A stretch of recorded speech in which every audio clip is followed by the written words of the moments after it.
¿Qué tal? Buenas tardes. Les damos la cordial bienvenida al seminario Rafael Martín del Campo y Sánchez en su edición número 13 y que por segundo año consecutivo se realiza en modalidad virtual. En este año abordamos justamente el tema de zoonosis, virus, evolución y conservación de fauna silvestre en tiempos de COVID-19. Y bueno, en esta ocasión nos acompañan en la inauguración la doctora Kathleen Ambap Stanley, que es representante de investigación en zoología y profesora de carrera asociada C del Departamento de Biología Comparada. Tenemos también a la doctora Hilda Patricia León Tejera, coordinadora del Departamento de Biología Comparada, a la doctora Ruth Cecilia Vanegas, secretaria de Integración Académica de la Facultad de Ciencias, a la doctora Graciela Gómez, profesora de carrera asociada C, tiempo completo del Laboratorio de Vertebrados, y nuestro invitado, el doctor Antonio Lascano, que es profesor emérito de la Universidad Nacional Autónoma de México. Y bueno, en estos momentos le damos la palabra a la doctora Kathleen Ambap Stanley.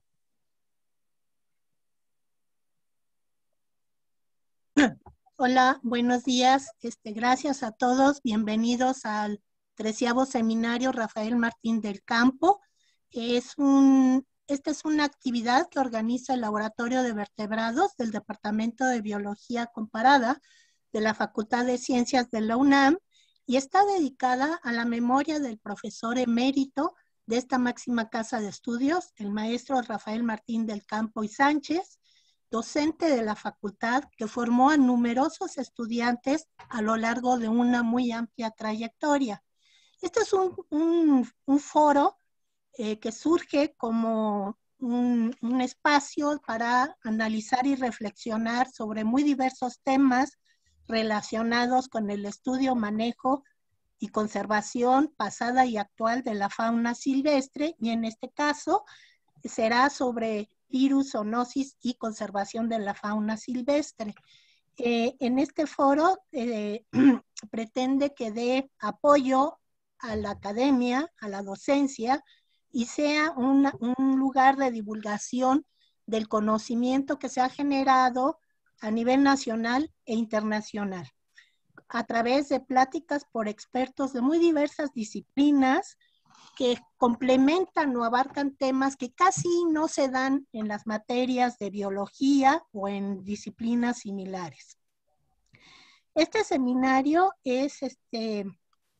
esperamos que sea de interés para todos los participantes. Participan profesores, investigadores, alumnos de la Facultad de Ciencias y de muchas otras universidades, y a partir del año pasado de otras instituciones latinoamericanas.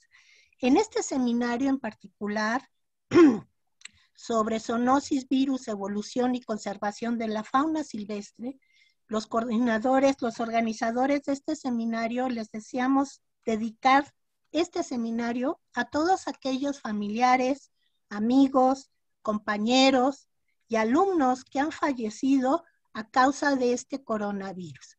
Les agradecemos mucho su presencia y le cedemos la mano, iba a decir, la palabra a la doctora Hilda León, que es nuestra actual coordinadora del Departamento de Biología Comparada. Gracias a todos. Hilda. Gracias, Katy. ¿Sí se escucha? Sí. Perfecto. Pues muy buenas tardes a todos. Me es muy grato haber sido invitada a decir algunas palabras sobre el 13º seminario Rafael Martín del Campo y Sánchez, que es un evento que inicia hoy y que en esta ocasión tiene una gran temática de actualidad y de gran importancia.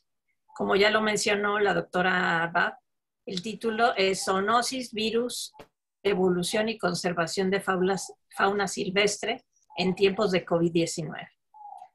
Este seminario se ha dedicado al maestro Rafael Martín del Campo y Sánchez, que fue profesor emérito de la Facultad de Ciencias de la Universidad Nacional Autónoma de México.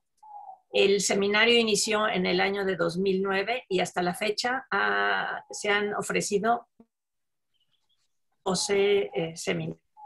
El seminario Rafael Martín del Campo y Sánchez es la actividad académica de divulgación y difusión más importante y concurrida que organiza el Laboratorio de Vertebrados de la Facultad de Ciencias. En él han participado estudiantes, docentes y especialistas de la UNAM, así como de otras instituciones y universidades nacionales, ONGs también del país, y especialmente en el último año se ha contado además con ponentes y participantes de universidades latinoamericanas, como son universidades del Ecuador, Colombia, del Perú, Cuba, Argentina, Brasil, Guatemala, Chile, El Salvador y de Panamá. Esperamos que con esta actividad las nuevas generaciones y el público en general se informen sobre el quehacer actual y los retos en el estudio de la vida silvestre y que conozcan también a los expertos en cada tema que puedan vincular con ellos. En estos 13 años del seminario se ha podido profundizar en el estado del conocimiento, problemas y retos relacionados con la fauna silvestre con diversos enfoques genéticos, paleontológicos, etnozoológicos, evolutivos, también desde diferentes niveles, por ejemplo, poblaciones o comunidades.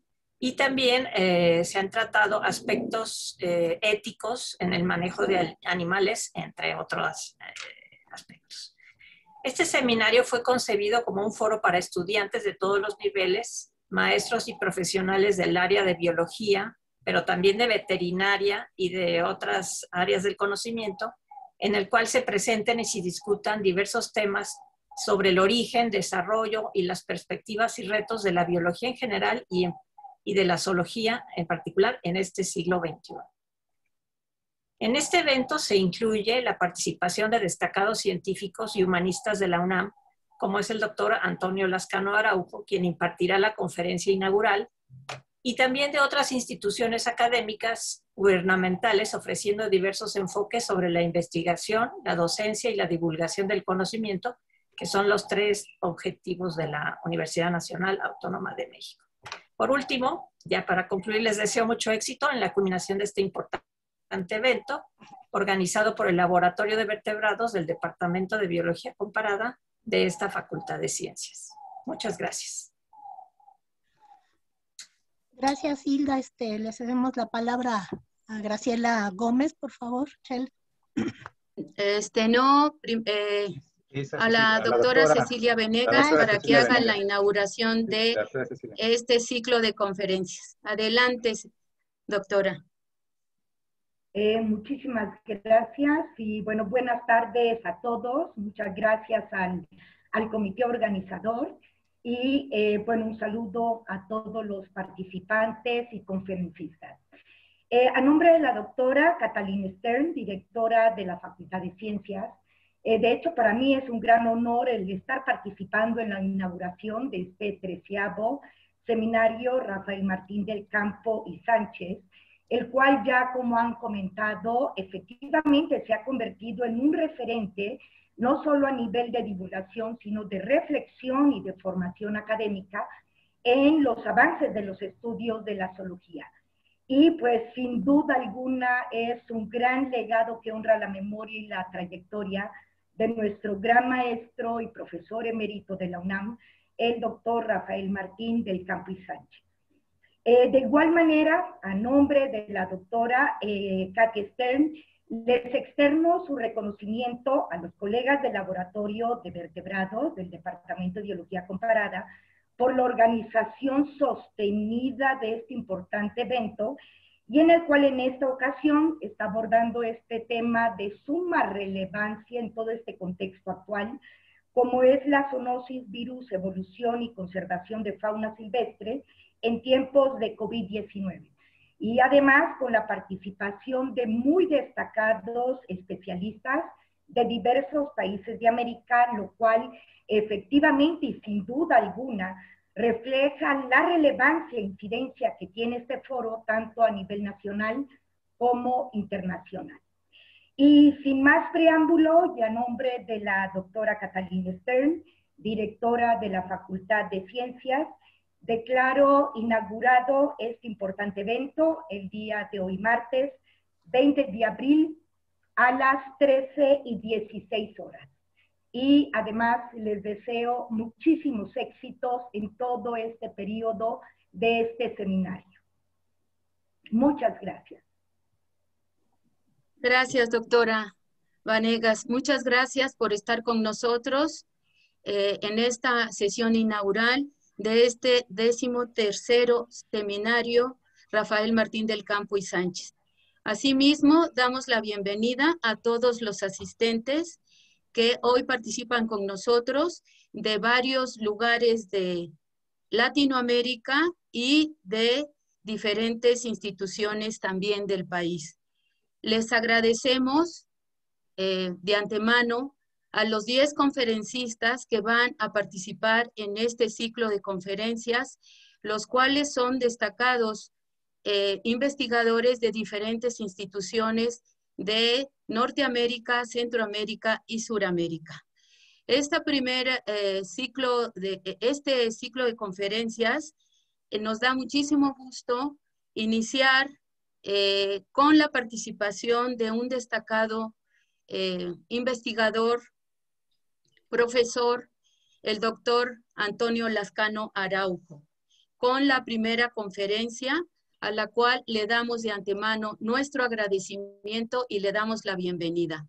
El doctor Antonio Lascano Araujo es profesor emérito de la Universidad Nacional Autónoma de México, en donde se dedica a la investigación y docencia sobre el origen y la evolución temprana de la vida. Ha trabajado en aspectos químicos de la Tierra primitiva, análisis de meteoritos y evolución de microorganismos. Es autor o coautor de cerca de 200 artículos de investigación y capítulos de libro sobre origen y evolución celular y de varios libros de divulgación, incluyendo El origen de la vida, La chispa de la vida y La bacteria prodigiosa.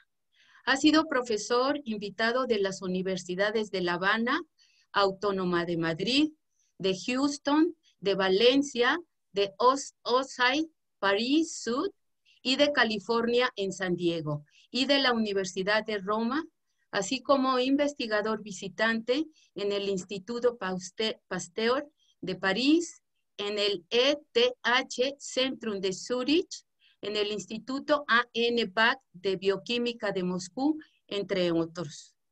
Durante 8 años fue miembro del Comité Asesor de la NASA para estudios del origen y la evolución de la vida y 2 veces presidente de la International Society of Study of Organs of Life, siendo a la fecha el único científico latinoamericano en acceder a ese puesto.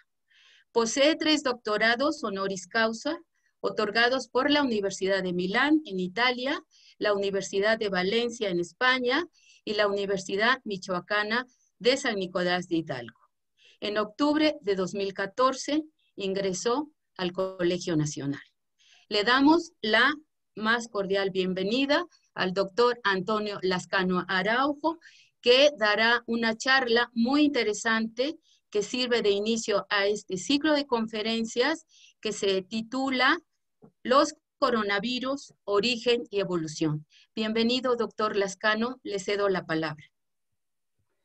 Muchísimas gracias, doctora Gómez, muchísimas gracias, doctora Vanegas, doctora León, doctora Va. Para mí es un placer enorme de veras poder estar aquí con ustedes por varias razones.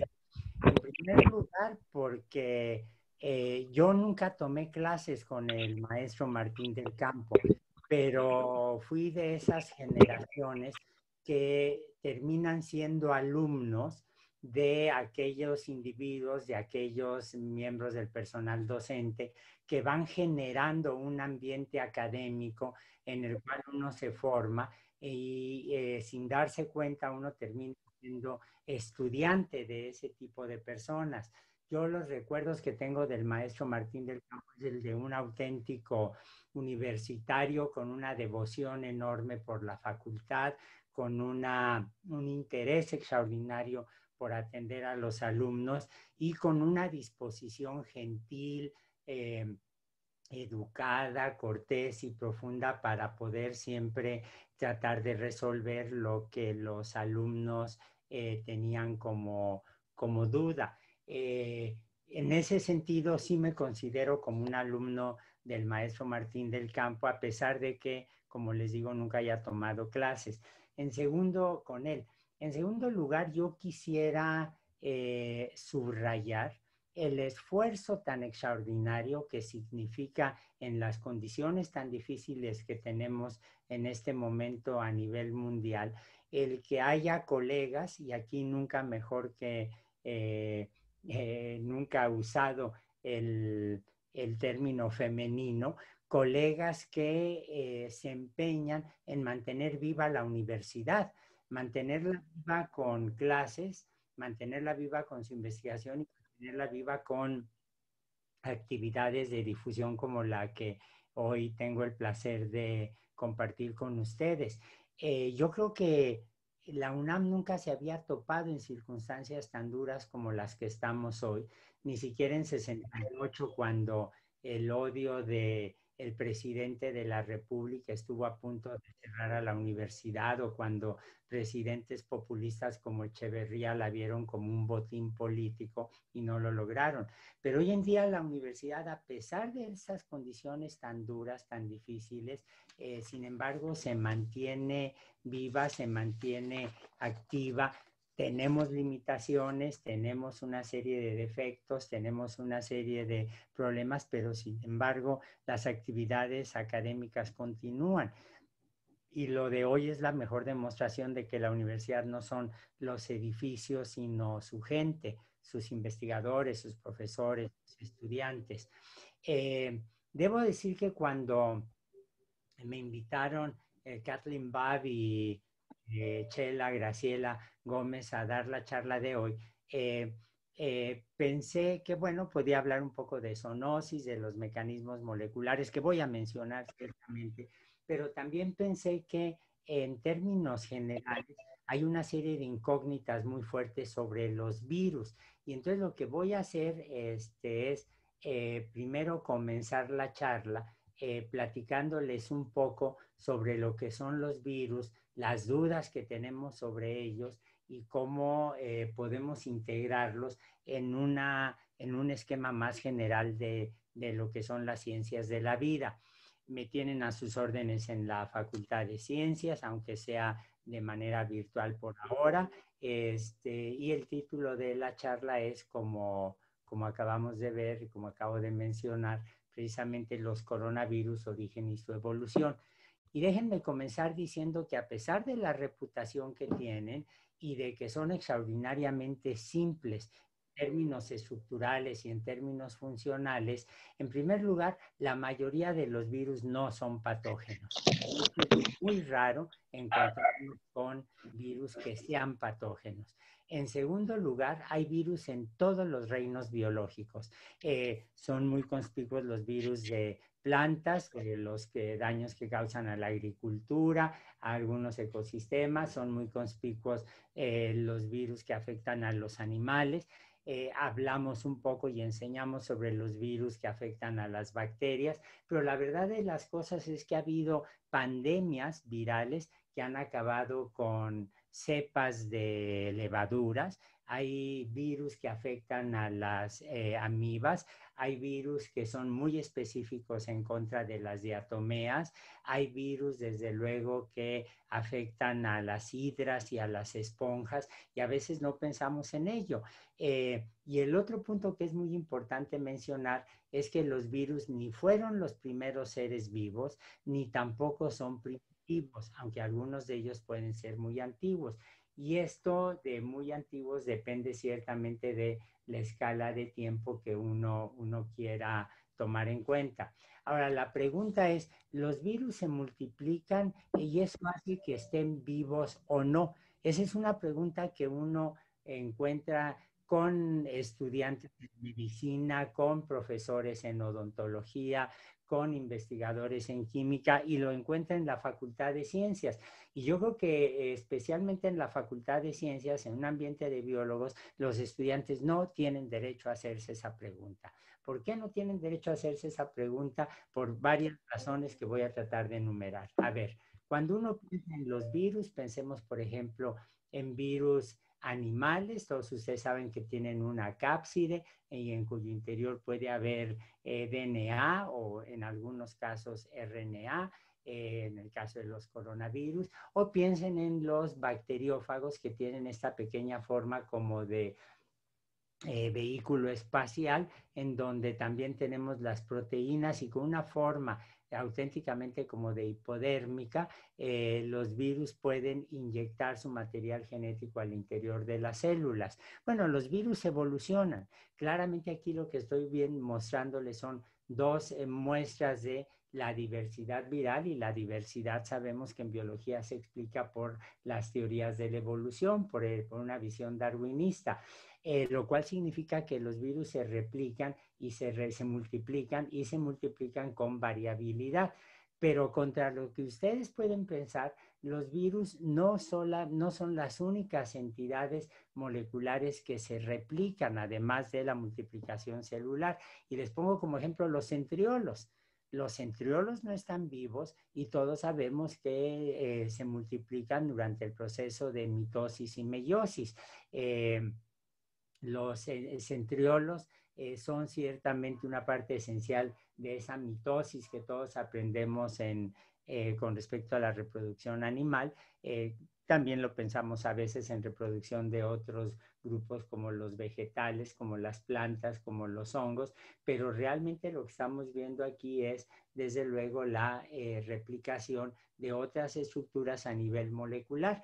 Y hay otros más que son patógenos, que son los priones, en donde, como todos ustedes saben, los priones tienen una forma que llamamos normal, con hélices alfa, que están aquí indicadas de color rojo, y cuando entran en contacto un prión defectuoso que tiene una modificación estructural, puede inducir una forma en donde las dobles hélices desaparecen y hélice alfa desaparece y se convierten en hojas beta, y estas formas se pueden multiplicar. Es decir, lo que estamos viendo es que no solamente los seres vivos nos multiplicamos, sino también estas entidades subcelulares, como los priones, como el centriolo o como los virus, se multiplican también.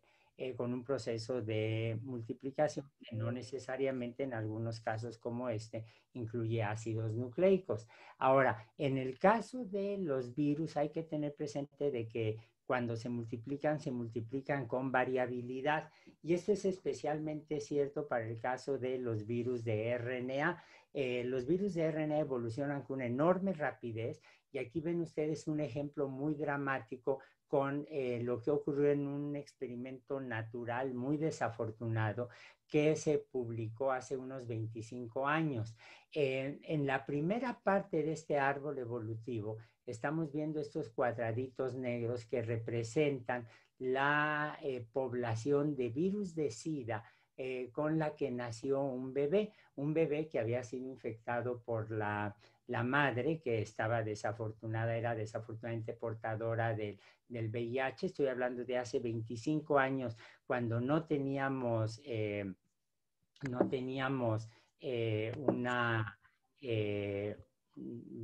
perdón, déjenme ver cómo resuelvo este problema. Hace 25 años, cuando no teníamos antivirales, como tan eficientes como los de ahora, y pueden ver ustedes aquí en esta imagen la población inicial. Y más o menos un año después, lo que estamos viendo es cómo cambió el fenotipo de estos virus de SIDA, porque hubo mutaciones, desde luego. Más o menos 2 meses después, vemos aquí una población viral distinta representada por las X. 3 meses más adelante ya vemos que aparece otra forma dominante de la población. 4 meses después surge otra población dentro de este niño siempre infectado, y finalmente, cuando el bebé fallece a los más o menos 5 meses de haber nacido, se dan ustedes cuenta que la composición genética de la población varió. Es decir, en un periodo de solamente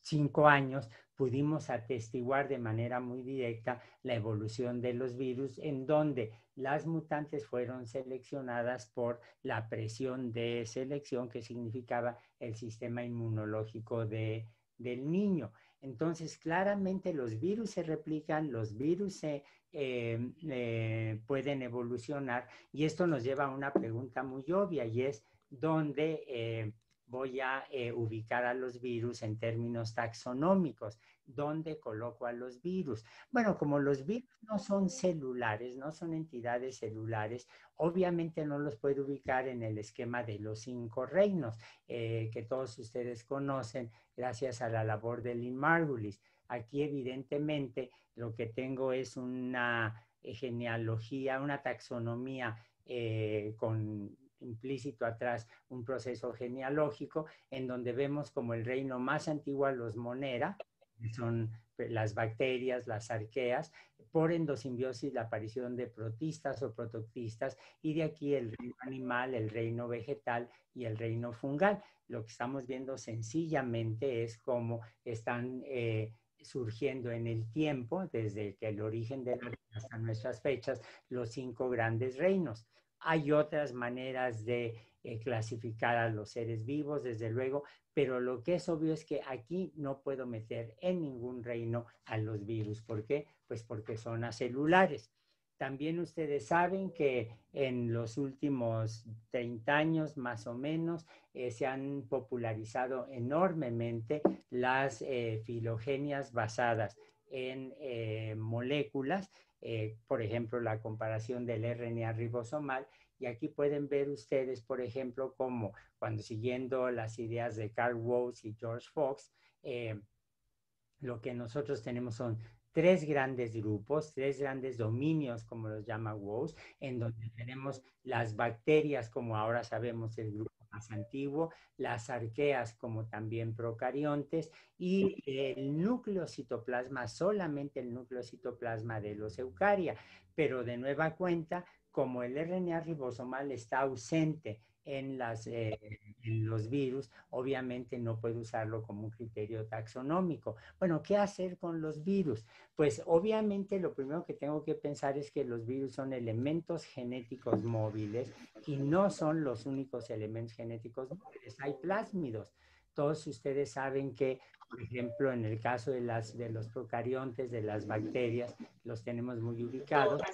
Son pequeños círculos o estructuras lineales de DNA que no están integrados necesariamente al genoma de, por ejemplo, en este caso de las bacterias, pero al igual que los virus, son estructuras que pueden pasar de un lado a otro, pueden pasar de una bacteria a otra, por ejemplo, cuando se forma un pilo, el pili, los famosos pili, que conectan a las bacterias, a la donadora con la recipiente, el plásmido se multiplica, pasa por la conexión que se ha establecido entre las 2 bacterias, y ahora donde teníamos un plásmido tenemos 2, es decir, tengo material genético móvil que está traspasando las fronteras de lo que separan a los individuos en las poblaciones, o incluso que separan a las fronteras que separan a las distintas especies,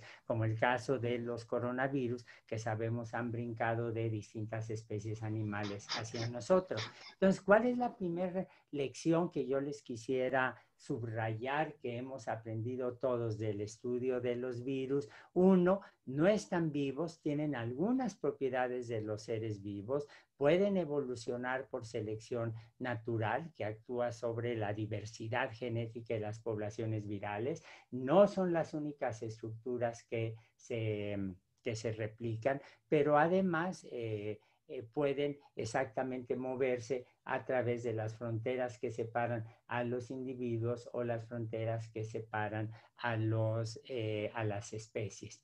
De manera tal que el empeño en ubicar a los virus en árboles celulares puede ser un enfoque erróneo. Yo creo que lo que tenemos que enseñar a nuestros alumnos, lo que tenemos que discutir, es que hay que correlacionar a los virus con plásmidos, con transposones y con otros elementos genéticos móviles.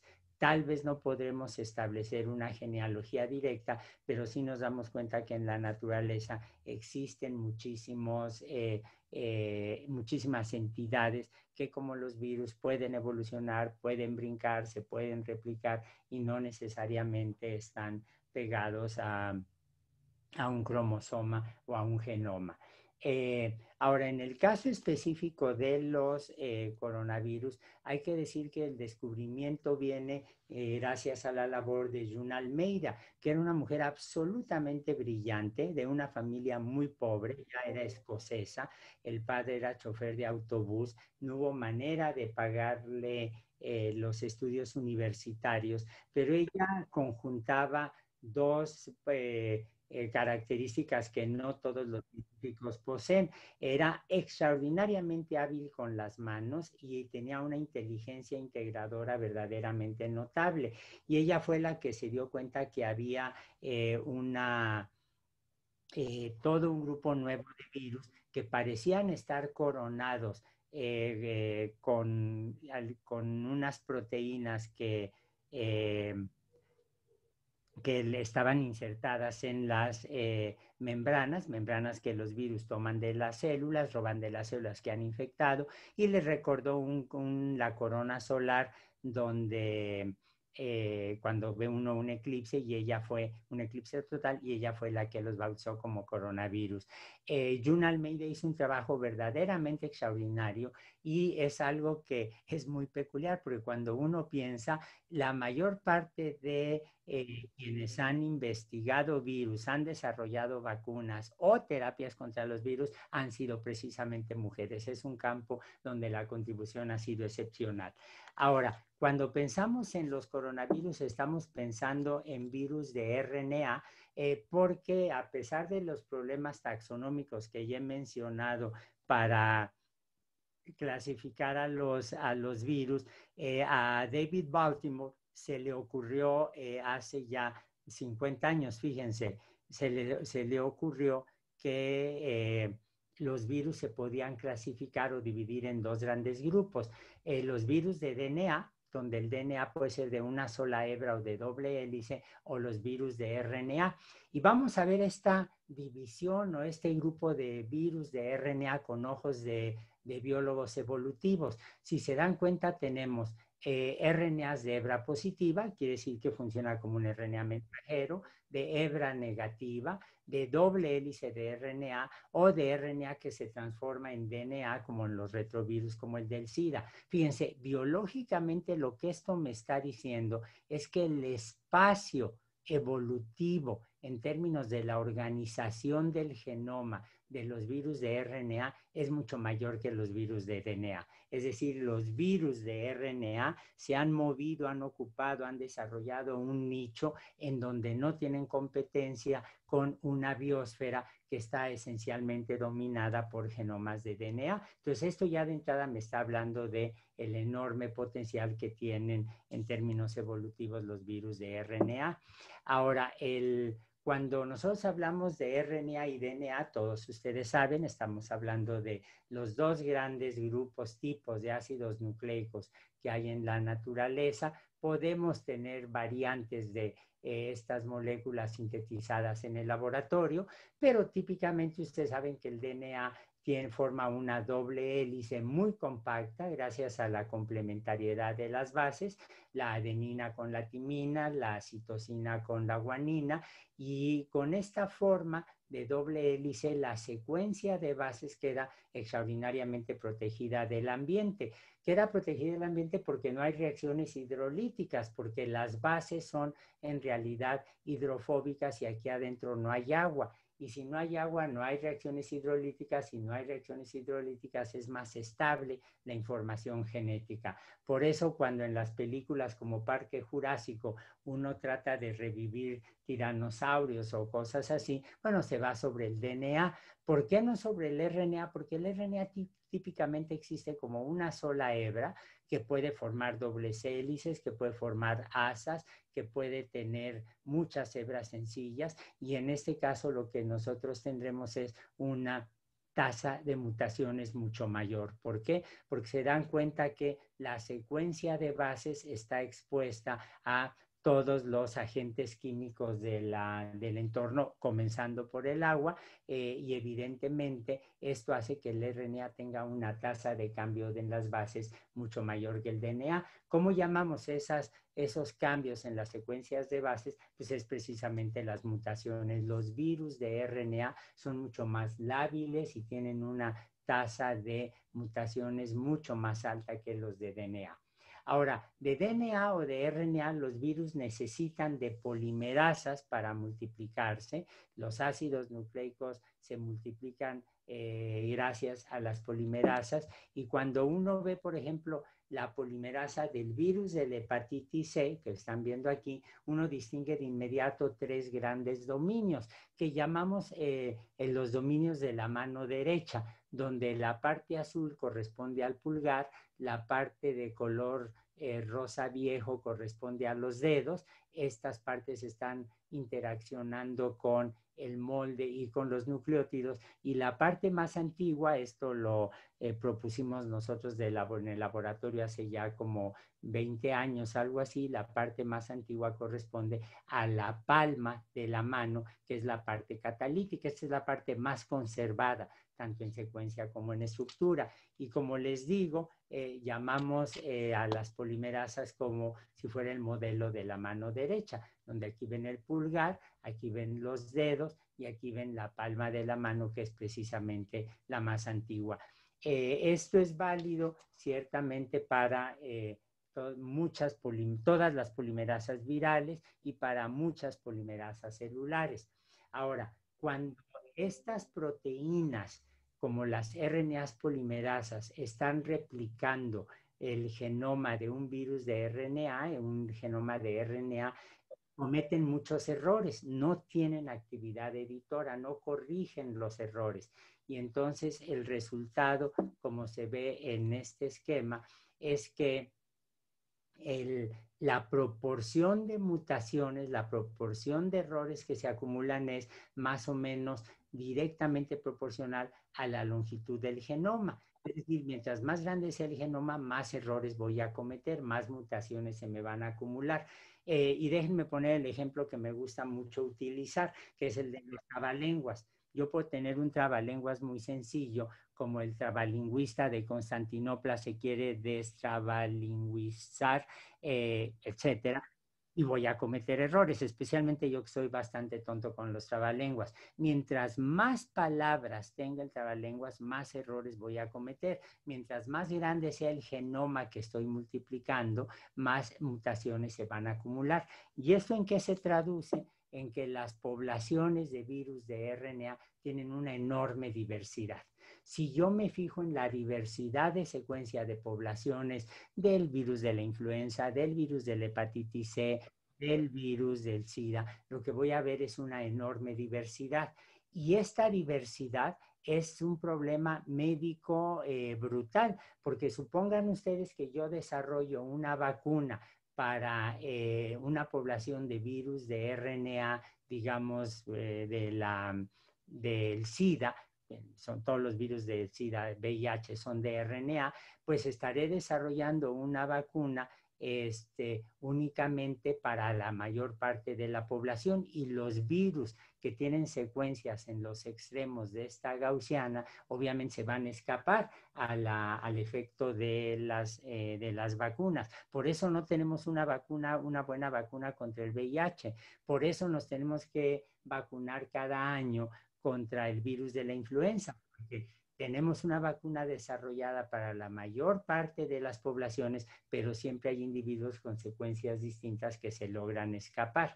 Bueno, esto es un problema con los genomas de RNA, pero si nos fijamos, en el caso de los genomas de DNA, la situación es distinta, porque aquí ven ustedes la estructura que ya estuvimos platicando, los dedos, el pulgar, la palma de la mano para la RNA polimerasa del virus de la hepatitis C, y aquí ven la DNA polimerasa 1 de Escherichia coli Los colores desafortunadamente son distintos, pero ven ustedes otra vez los dedos, el pulgar, la palma de la mano, aquí en amarillo, aquí en verde, y ven un dominio adicional.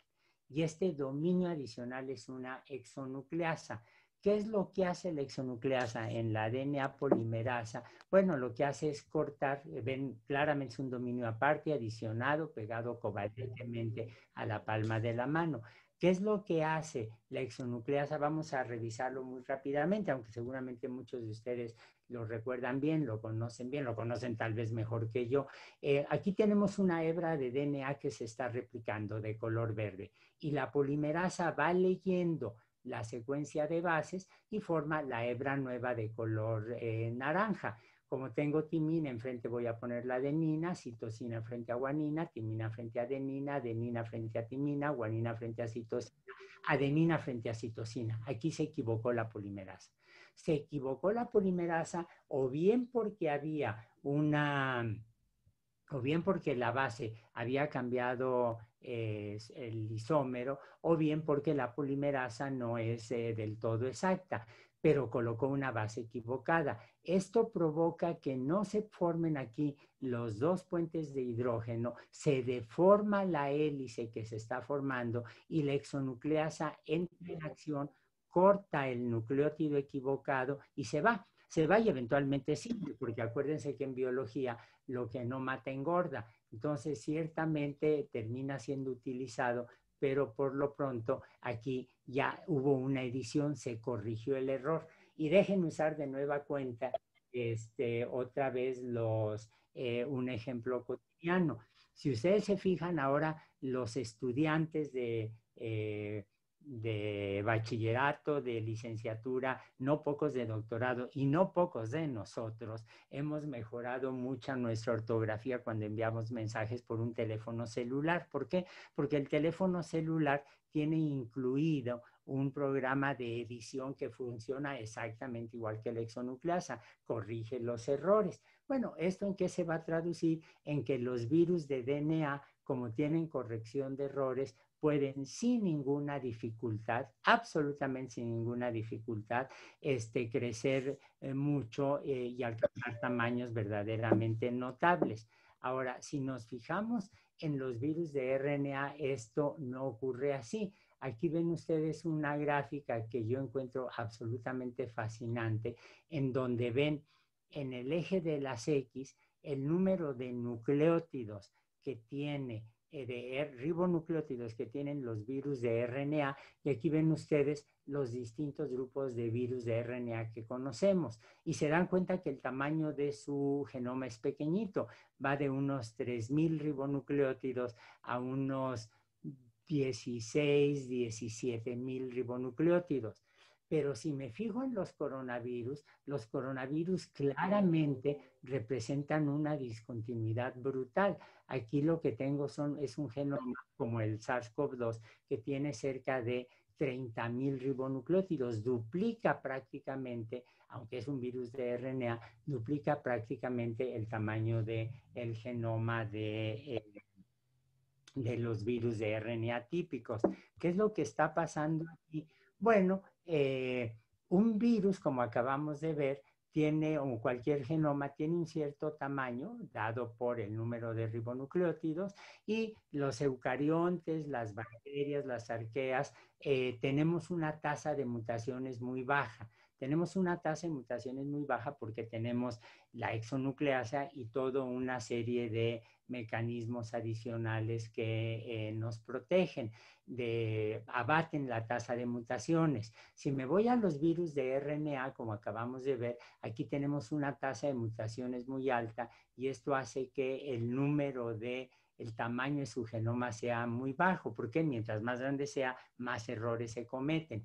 Los virus de doble hélice de DNA no codifican para toda la maquinaria de corrección y de edición que tenemos los organismos celulares, y entonces su tasa de mutaciones es muy alta, y los virus de una sola hebra de DNA ciertamente tienen una tasa de mutaciones equivalentes a los del RNA, porque al no tener la doble hélice, pues no pueden corregir con la base complementaria.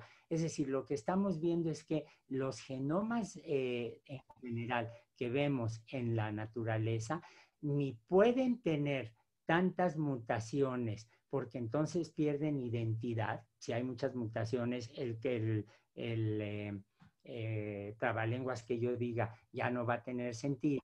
Y si dejaran de tener mutaciones, perdemos uno de los mecanismos de diversidad biológica sobre los cuales va a actuar la selección natural. Entonces, se dan ustedes cuenta que podemos relacionar esto sin ningún problema con el tamaño del genoma y la tasa de mutaciones.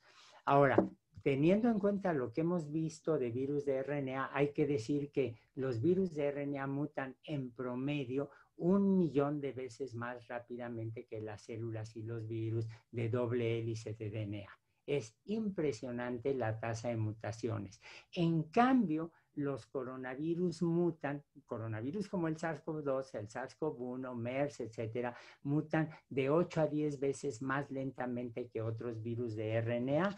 ¿Por qué? Y la respuesta es muy sencilla. Cuando uno ve cómo se están multiplicando, cómo se están replicando los virus, los coronavirus, como en este caso, uno ve aquí de color gris el genoma de RNA del coronavirus, ven aquí la hebra complementaria que se está replicando, ven toda una batería de moléculas accesorias de las que no voy a hablar ahora, con distintos colores, indican distintas proteínas, ven en color rojo la polimerasa con esta forma de mano derecha que está pegando los ribonucleótidos correctos, pero ven ustedes aquí una proteína de color azul que es una exonucleasa. Los coronavirus son los únicos virus de RNA conocidos que tienen actividad de exonucleasa que abate la proporción de mutaciones. La pregunta natural: ¿cuál es el origen de la exonucleasa de los coronavirus, que juega un papel tan crítico en la evolución del tamaño y en las bajas tasas de mutación de los coronavirus? Bueno, sabemos que están las exonucleasas en las DNA polimerasas. Aquí ven otra vez la estructura de palma de la mano, ven los dedos, ven el pulgar. Ven de color rojo, representado tridimensionalmente de una manera un poco engorrosa, pero ven de color rojo el dominio de exonucleasa. Y en agosto del 2019 entró al laboratorio de origen de la vida, y en la Facultad de Ciencias, en el mismo pasillo donde están el seminario del maestro Rafael Martín del Campo, donde están muchos de ustedes, entró un estudiante de licenciatura a hacer su tesis con Rodrigo Jácome. Rodrigo Jácome había hecho su tesis de doctorado conmigo, ya es un investigador del laboratorio y es un profesor de tiempo completo, y el estudiante que entró decidió como proyecto estudiar el origen de esta exonucleasa.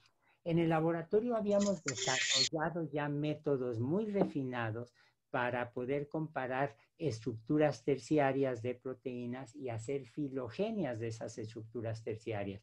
Y entonces lo que hizo rápidamente Adrián, bajo la dirección de Rodrigo, fue comparar la exonucleasa del SARS-CoV-1, que es prácticamente idéntica a la del SARS-CoV-2, que ven aquí de color verde, con la exonucleasa de Escherichia coli. Y se dan ustedes cuenta que el empalmamiento es absolutamente extraordinario. Es decir, se trata de dos proteínas que tienen la misma estructura terciaria.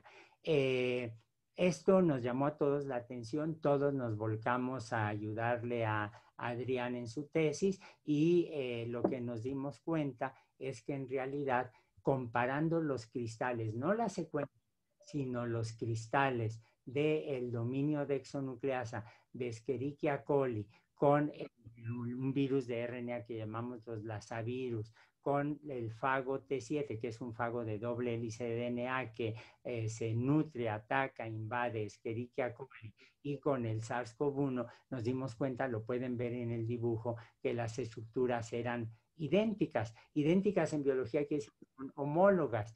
Y como les digo, tenemos desarrollado toda una técnica ya publicada desde hace 5 años, 6 años, que fue la tesis de doctorado de precisamente Rodrigo Jacome, pues nos pusimos a comparar estas estructuras. Aquí dice Submit, pero en realidad el artículo se publicó hace un mes más o menos en PLOS. Lo decidimos publicar allí porque así es de acceso libre para todo mundo. Y aquí ven el árbol evolutivo de las estructuras terciarias de la exonucleasa. Cada rama que están viendo aquí corresponde a un cristal de exonucleasas. Pero lo que es fascinante es que hay unas exonucleasas que afectan el RNA y otras exonucleasas que afectan el DNA. El árbol no es muy completo porque no hay tantos cristales, es muy latoso generar cristales, es algo que no hacemos en el laboratorio, nos vamos sobre las bases de datos que están disponibles, pero lo que les quiero mostrar es cómo en estos virus fagos de doble hélice de DNA, ven ustedes la exonucleasa que está leyendo DNA, está pegada a la polimerasa, están leyendo DNA y corrigiendo los errores que se cometen al aplicar el DNA.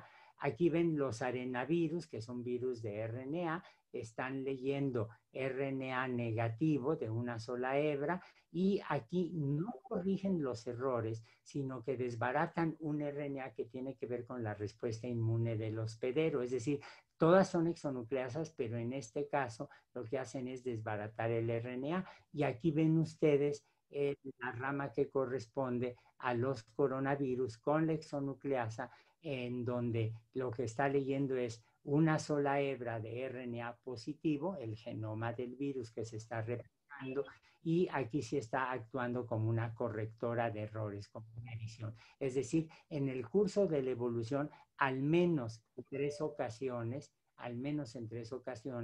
los virus se han robado las nucleasas.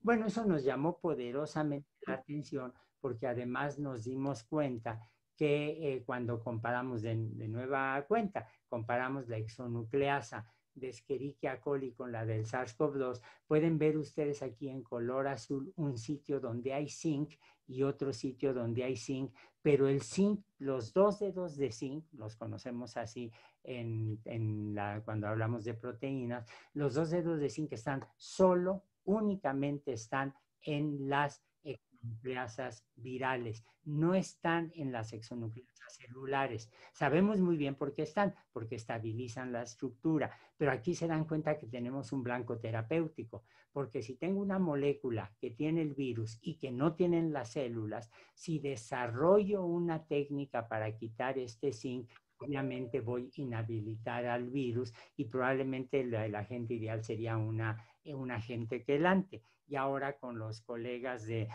Instituto de Química de la UNAM, quienes hacen química computacional, estamos viendo cómo poder en un momento dado quitar este zinc. Pero esa exonucleasa la tienen absolutamente todos los coronavirus. Aquí ven el árbol evolutivo de las distintas subfamilias de coronavirus que conocemos. Aquí ven el SARS-CoV-1, el SARS-CoV-2 estaría pegado necesariamente, y se dan ustedes cuenta la diversidad que hay en este grupo de virus es enorme. Todos infectan animales, no hemos encontrado hemos buscado en todos los genomas disponibles, no hemos encontrado ninguno que infecte otro grupo biológico, lo cual sugiere que es un grupo reciente, que es un grupo que apareció cuando aparecieron los animales. Pero además lo que nos interesa poderosamente es que desde el origen, porque en todos lados encontramos la exonucleasa, desde el origen la exonucleasa fue robada, probablemente es parte de lo que explica este éxito evolutivo de los coronavirus, y otra vez todas ellas tienen zinc. Ahora, Un genoma de SARS-CoV-2, esto se ha medido muy bien, se midió cuando teníamos como 20,000 genomas disponibles, ahora tenemos como 1,200,000. Se mantiene este principio de un trabajo de Elsa Hotcroft que calcularon. Los genomas de SARS-CoV-2 acumulan en promedio un par de mutaciones por mes, pero durante el mismo periodo el virus de la influenza acumula 4 mutaciones y el virus del SIDA acumula 8 mutaciones. Entonces se dan ustedes cuenta que realmente la tasa de mutación es más baja. ¿Y eso qué significa? Si me voy de nueva cuenta a la diversidad de las poblaciones virales de virus de RNA, se dan cuenta que los virus de RNA típicamente son mucho más diversos y el SARS-CoV-2, los coronavirus tienen una menor diversidad como tal. Y esto es importantísimo porque es lo que nos da confianza precisamente en que las vacunas que hemos desarrollado van a estar funcionando a pesar de las variantes que se están descubriendo. Es decir, la tan limitada que tiene el SARS-CoV-2 la podemos explicar en parte porque es un virus de aparición muy reciente y dos, porque no provoca una infección crónica, es decir, se transmite mucho más rápidamente de lo que muta. Y esta es una propiedad importantísima, porque en los casos en que estamos viendo variantes, es en aquellos casos de pacientes inmunodeprimidos, donde el virus estuvo mucho tiempo y efectivamente pudo mutar y luego ya salir. Por eso las excepciones. Bueno, ahora, ¿dónde se acumulan estas mutaciones? Pues preferentemente se acumulan en la proteína Spike, que es la que está sujeta a las presiones de selección del sistema inmunológico o de las vacunas o de los anticuerpos inducidos o cuando agregamos sueros de personas que habían sido infectadas previamente. Aquí ven un esquema de un coronavirus típico, en este caso corresponde al coronavirus, al SARS-CoV-2. Ven aquí adentro el genoma de una sola hebra de RNA y ven indicada la parte del genoma, el gen que codifica para la proteína Spike, que está representada aquí abajo. Y se dan ustedes cuenta que tenemos de lesiones, se pueden perder en el curso de la replicación de la multiplicación de algunos fragmentitos del genoma y estos no los detecta la exonucleasa, pero ven la enorme cantidad de mutaciones que se acumulan en la proteína Spike. Es decir, se están acumulando precisamente en la proteína contra la cual tenemos diseñadas vacunas y contra la cual generamos anticuerpos en el laboratorio, por ejemplo. La proteína que permite ser reconocida por un receptor que tienen todas las células animales que se han investigado, desde reptiles muy antiguos hasta mamíferos muy recientes, todos tenemos este receptor. Ahora, vamos a fijarnos un poco en la proteína Spike, que se ha vuelto muy famosa y de la que todos hablamos. Mire, la proteína está inserta, la ven aquí del lado izquierdo de la pantalla, está inserta en la capa lipídica que tiene el virus, que no codifica para él, se lo roba directamente de la célula que infecta. Y aquí he hecho una comparación, porque como ustedes pues, ahí va algo que les guste mucho, con un esqueleto de los que dibujó Vesalio.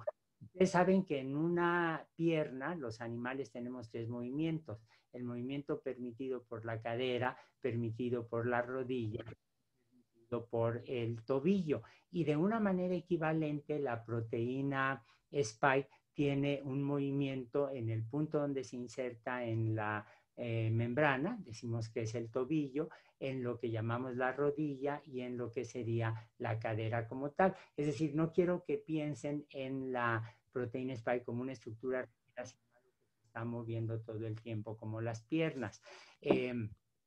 Bueno, si me fijo, por ejemplo, en la proteína Spike, ahora sí con más detalle, ven ustedes la bicapa lipídica, la bicapa de membrana que rodea al virus, ven a la proteína aquí representado solamente la secuencia de aminoácidos, en las hélices alfa, las hojas beta, etcétera, pero en realidad la proteína está glicosilada, es una proteína que tiene un enorme cantidad de azúcares pegados, como ven ustedes en esta imagen mucho más realista, en este modelo mucho más realista. Ahora, cuando vemos a la proteína spike, como en el siguiente dibujo, en realidad lo que estamos viendo es un trímero, lo que llamamos la proteína spike es un trímero. No sé si alcanzan a ver, desafortunadamente los colores no son muy diferentes. Aquí ven una de color fucsia, aquí ven uno de color rojo naranja y aquí ven uno de color vermelho, ¿no? De color rojo. En realidad es un trímero que está abrazado entre sí. Y en este dibujo está indicada la presencia de una mutación que llamamos Nelly, es el truco mnemotécnico, en donde la mutación me está diciendo que una asparagina, que es una molécula que le gusta mucho el agua, en la posición 501 mutó para dar una tirosina. Si veo a la proteína spike por arriba, ven ustedes aquí, se ve más claramente el trímero, ven los tres colores de las tres proteínas abrazadas y ven a la proteína spike aquí.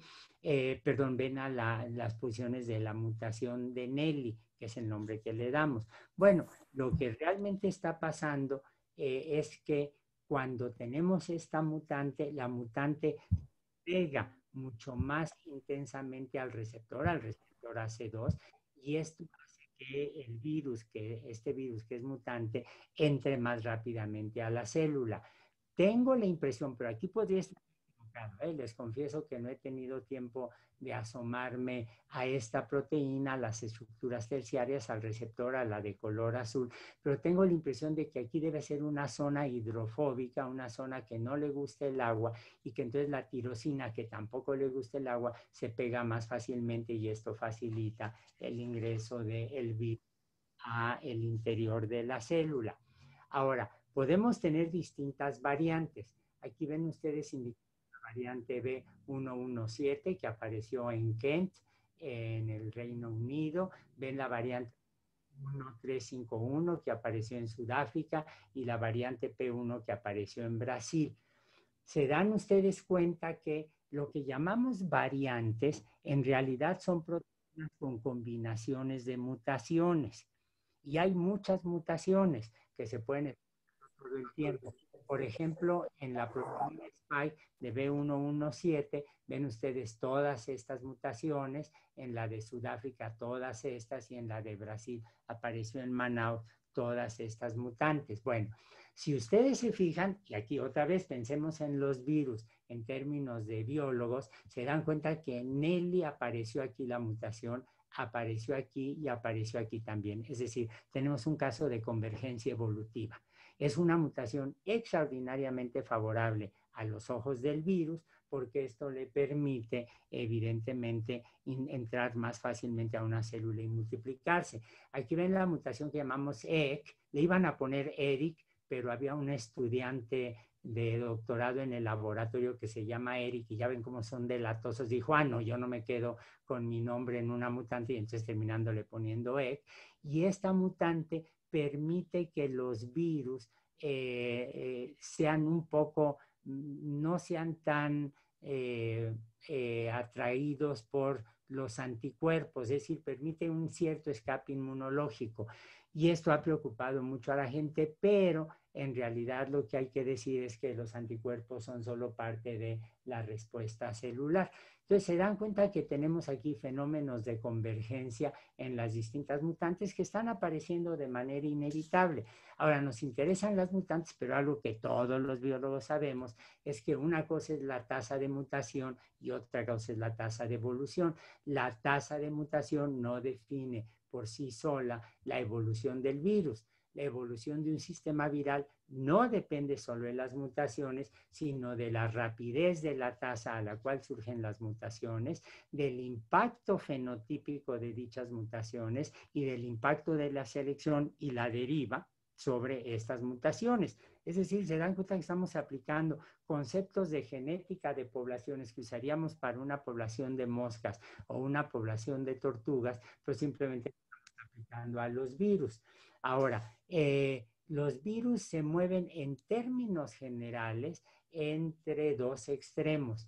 Si un virus es extraordinariamente dañino, un virus muy virulento, puede matar al hospedero y no se transmite fácilmente la población viral. Esto pasó con el MERS, un coronavirus que brincó de murciélagos infectaban la fruta, los dátiles se caían, se lo comían los camellos se infectaban.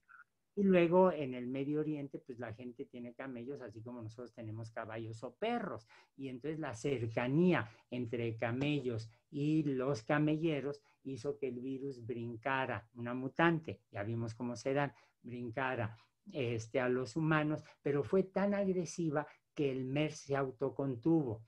Es un poco lo que pasa también con ébola hasta ahora. Ahora, podemos tener formas menos virulentas de un virus como el SARS-CoV-2, que puede matar a la gente, pero no es tan dañino como el MERS, entonces se puede transmitir más. El problema es que mientras más personas estén infectadas por el SARS-CoV-2, un número mayor de personas fallecerá.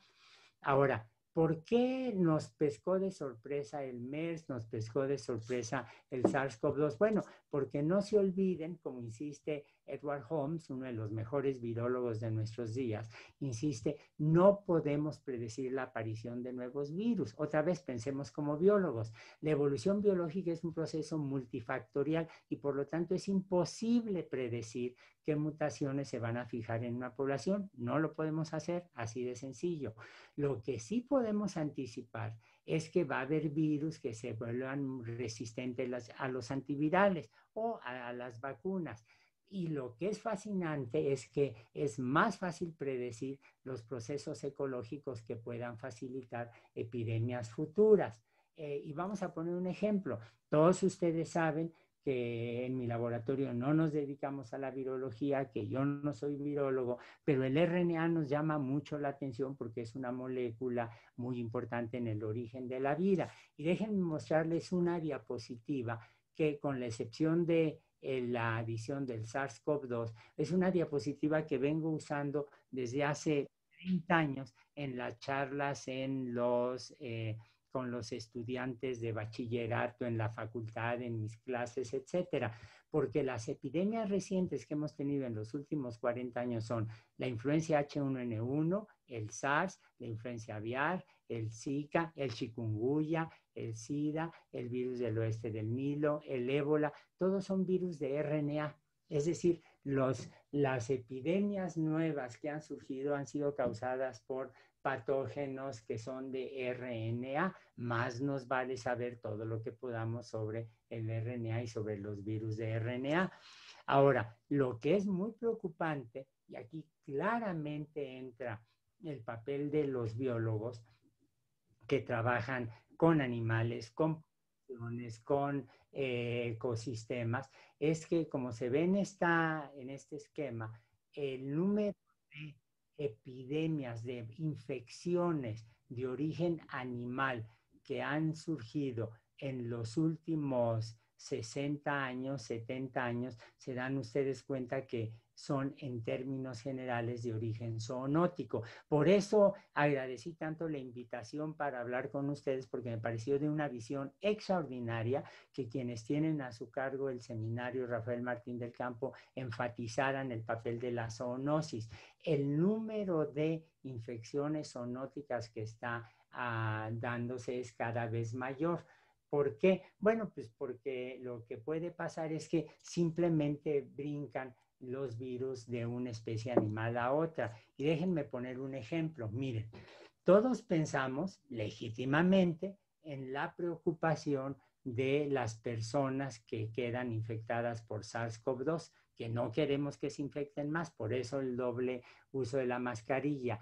Pero al examinar el riesgo que tienen otras especies animales de que nosotros las infectemos por SARS-CoV-2, los humanos, desde luego, somos muy cercanos evolutivamente a los chimpancés, a los gorilas y a los bonobos, y evidentemente para el virus bastan pocas mutaciones, y es un virus de RNA, para que pueda pasar, por ejemplo, a otros primates. De hecho, por eso ya se vacunaron a los gorilas de algunos zoológicos como el de San Diego para protegerlos de los virus que los humanos les podamos pasar. La probabilidad de transmisión es enorme.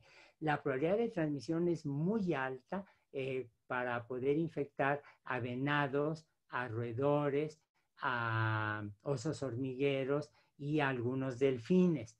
La probabilidad de que brinque de nosotros el virus al tigre siberiano es baja, es una probabilidad bajísima en México porque no hay muchos tigres siberianos por aquí, a ovejas, a gatos es alto, no ha brincado de gatos a nosotros y al ganado bovino, es una probabilidad muy baja de transmisión de humanos a cerdos, a caballos, a perros y a elefantes africanos y bajísima para focas, para los ratones de caza, para los cuervos y para los cocodrilos. Es decir, aquí estamos viendo el riesgo de que nosotros infectemos a estos animales. Pero vamos a leer este dibujo al revés. Leyendo este dibujo al revés, se dan cuenta que así como es muy fácil que nosotros infectemos a un chimpancé, es muy fácil que un virus de un chimpancé brinque a nosotros o de un gorila brinque a nosotros. Eso pasó con el VIH.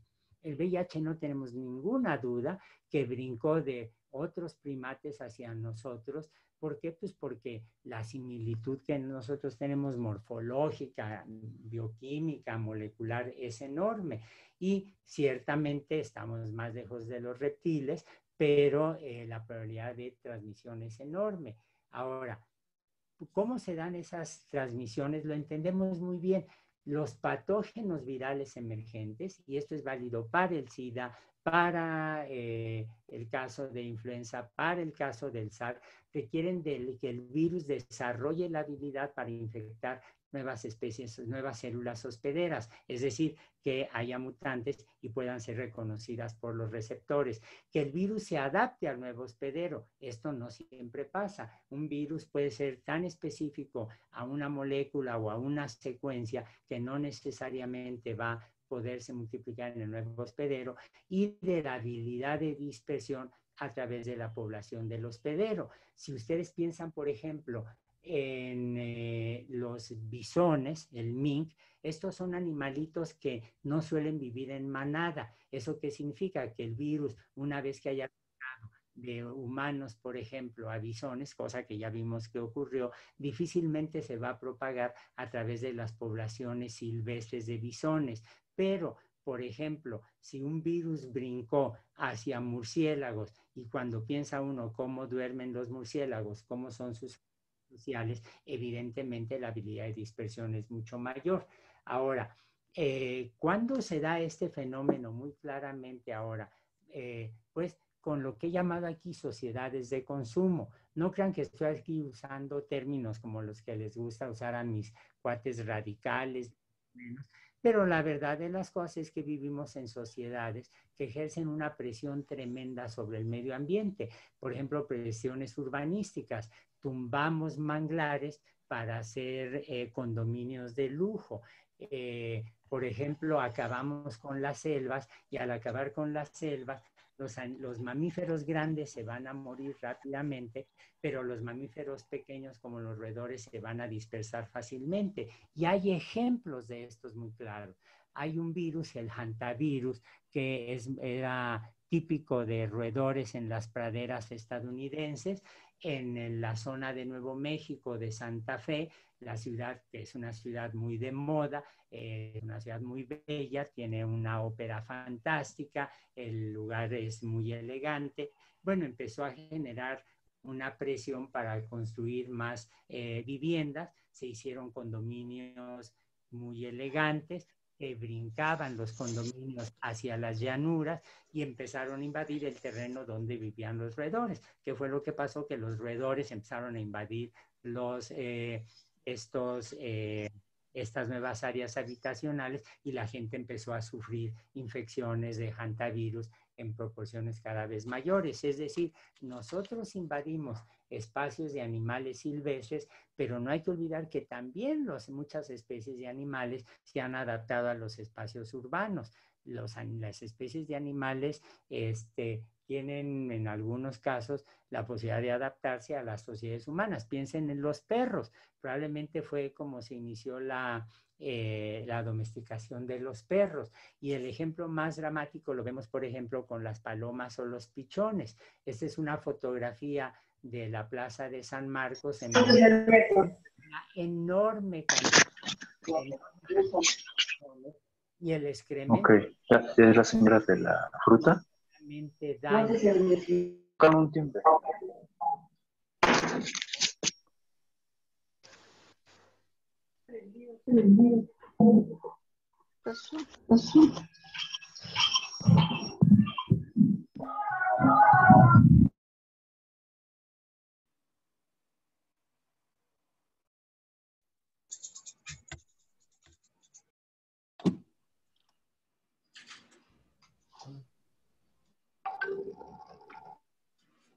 Chela, ¿me escuchan? Sí, Toño, ya se te escucha. Gracias. Muchas gracias. Los pichones, les digo, causan un daño urbano tremendo a los edificios antiguos, a las estatuas, etcétera. Pero también los pichones están llenos de histoplasma y de una serie de protistas que son patógenos para los humanos. Y este invadir de los espacios urbanos es muy antiguo. Miren, en esta imagen ven en la parte inferior izquierda el escudo de la ciudad de Valencia. Y el escudo de la ciudad de Valencia tiene un murciélago. ¿Por qué? Porque, bueno, yo he sido profesor invitado varias veces en Valencia y al atardecer los murciélagos que viven abajo de los puentes, en las torres, en los campanarios, en los alerones, salen a su ciclo cotidiano. Aquí ven ustedes varios escudos de distintas poblaciones españolas y ven todas ellas con murciélagos, porque los murciélagos se adaptaron de vivir en bosques y cuevas a adaptar en poblados desde la época romana o desde la época celta. Es un fenómeno perfectamente normal. De hecho, aquí pueden ver ustedes la botella de ron Bacardí, que es parte del equipo que todos los zoólogos usan cuando van a hacer trabajo de campo. Y si se fijan en la botella de Bacardí, esto me llamó a mí la atención desde pequeño cuando la vi, hay un murciélago. ¿Por qué? Pues porque el murciélago es parte del escudo, era de la familia Bacardí. La familia Bacardí viene de Sitges y en Sitges hay muchísimos murciélagos. O ven aquí el escudo del equipo de fútbol de Valencia que tiene un murciélago. La gente convive con los murciélagos sin ninguna dificultad. Es decir, tenemos adaptación de fauna silvestre a centros urbanísticos. Hay veces en que lo que tenemos son visitas incidentales, como ese oso espléndido que no alcanzó a comerse a unos turistas cerca de Monterrey, pero que fue, los olfateó, jugueteó con ellos, los zorros que vemos que entran de bosques a espacios urbanos, pero todos sabemos que hay coyotes que entran en las zonas suburbanas. Ya vimos el caso de los murciélagos, el caso de los pichones que no me caen especialmente bien, los cuervos, que me parecen animales fascinantes porque incluso han adaptado su ciclo reproductivo a la vida urbana, a la iluminación que hay en las ciudades, a la temperatura, etcétera. Pero mi caso favorito es el de los tlacuaches, porque hace un año Leonardo López Luján, un amigo muy querido del Colegio Nacional, subió a la red un video cortito donde se ve un tlacuache muy instalado en el Templo Mayor. En el centro de la Ciudad de México tenemos tlacuaches viviendo. En Ciudad Universitaria los vemos todo el tiempo. Bueno, ¿esto qué me está diciendo? Que no solamente tengo la oportunidad de ver tlacuaches, cuervos o pichones, sino también inevitablemente voy a estar en contacto con sus patógenos. En pocas palabras, sí, las sociedades de consumo ejercemos una presión sobre el ambiente, pero el ambiente también está proveyendo de distintas especies que invaden a los núcleos urbanos. Y para que no crean, porque ahora que está tan de moda por parte de, por ejemplo, el CONACYT, hablar de las formas tradicionales de relación con el ambiente como más puras, más sanas, más adecuadas. Bueno, pues en realidad aquí están ustedes viendo dos fotografías que bajé de la red, en donde ven a estos caballeros que están saliendo no de una casa, sino de una cueva en Tailandia. La cueva está habitada por millones de murciélagos y desde hace 600, 800 años, es decir, es una práctica tradicional, la gente entra a las cuevas a recoger el guano, que es extraordinariamente rico en nitrógeno y en fósforo, y por lo tanto es un espléndido. En pocas palabras, una práctica tradicional nos pone en contacto con la enorme cantidad de patógenos que deben estar flotando en la atmósfera de estas cuevas o en el excremento que sacan. ¿Cuál es entonces la cosa que podemos concluir? Es muy sencillo. Claramente todos los coronavirus conocidos que se han estudiado, que infectan a los humanos, que nos causan a veces gripas incidentales, como por ejemplo el H-CoV-NL63, el 0C43, estas gripas de invierno que son latosas, estos son coronavirus que infectan humanos, brincaron de animales silvestres como los murciélagos, como algunos roedores. En algunos casos podemos incluir la cadena de transmisión de murciélagos a civetas, de civetas a humanos, de murciélagos a cerdos, de cerdos a humanos, de murciélagos camellos, de camellos a humanos. En algunos casos no sabemos de dónde surgió, por ejemplo, de camellos a ganado bovino y de aquí a humanos, y esto causó una pandemia a finales del siglo XIX, una epidemia en Inglaterra, en los mataderos que había en las ciudades, y rápidamente pues, se dispersó y se echó incluso al heredero al trono inglés de la época, el que hubiera sido el heredero, el príncipe Eddie. De manera que se dan cuenta que estas cadenas pues simplemente me están hablando de la adaptación de los virus a los receptores, a las células, a la transmisión en distintas especies animales, incluyendo a nosotros. ¿Quién fue el primero que dijo esto? No fue una viróloga contemporánea, no fue una química de nuestros días, no fue un estudiante de zoología de la universidad. El primero que lo dijo fue nada menos que Charles Darwin, porque Darwin en El origen del hombre, en 1871, escribe, como ven ustedes aquí, escribe que es sabido por todos que está construido sobre el mismo tipo general o modelo que los demás mamíferos. Todos los huesos de su esqueleto son comparables a los huesos correspondientes de un mono, de un murciélago o de una foca. Lo mismo se puede afirmar de sus músculos, nervios, vasos sanguíneos y vísceras internas.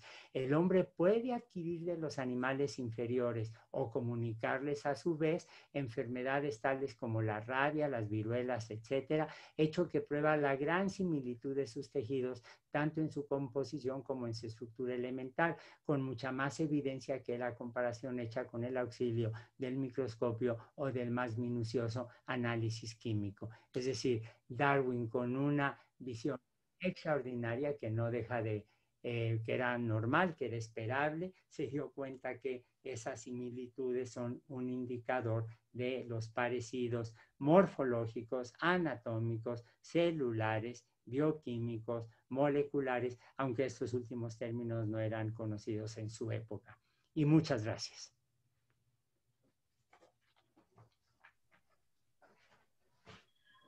Muchas gracias, doctor Lascano, por esta muy ilustrativa conferencia.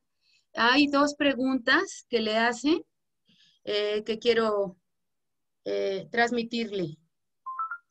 La primera es la siguiente. ¿Cree usted en los dominios de la cápside de virus como Jelly Roll, PRD1, HK97, similar a BTV, son útiles para realizar filogenias a nivel de familia? ¿O cree usted que son analogías que surgen para hacer eficiente el ensamble de las cápsides virales. Bueno, a ver, si estoy entendiendo bien, la pregunta es si me puedo fijar en esas aplicaciones para verla, para rehacer la filogenia. A ver, puedo hacer filogenias con las cápsides virales, eso se hace muy bien. Allí la preservación es más o menos de un 60%.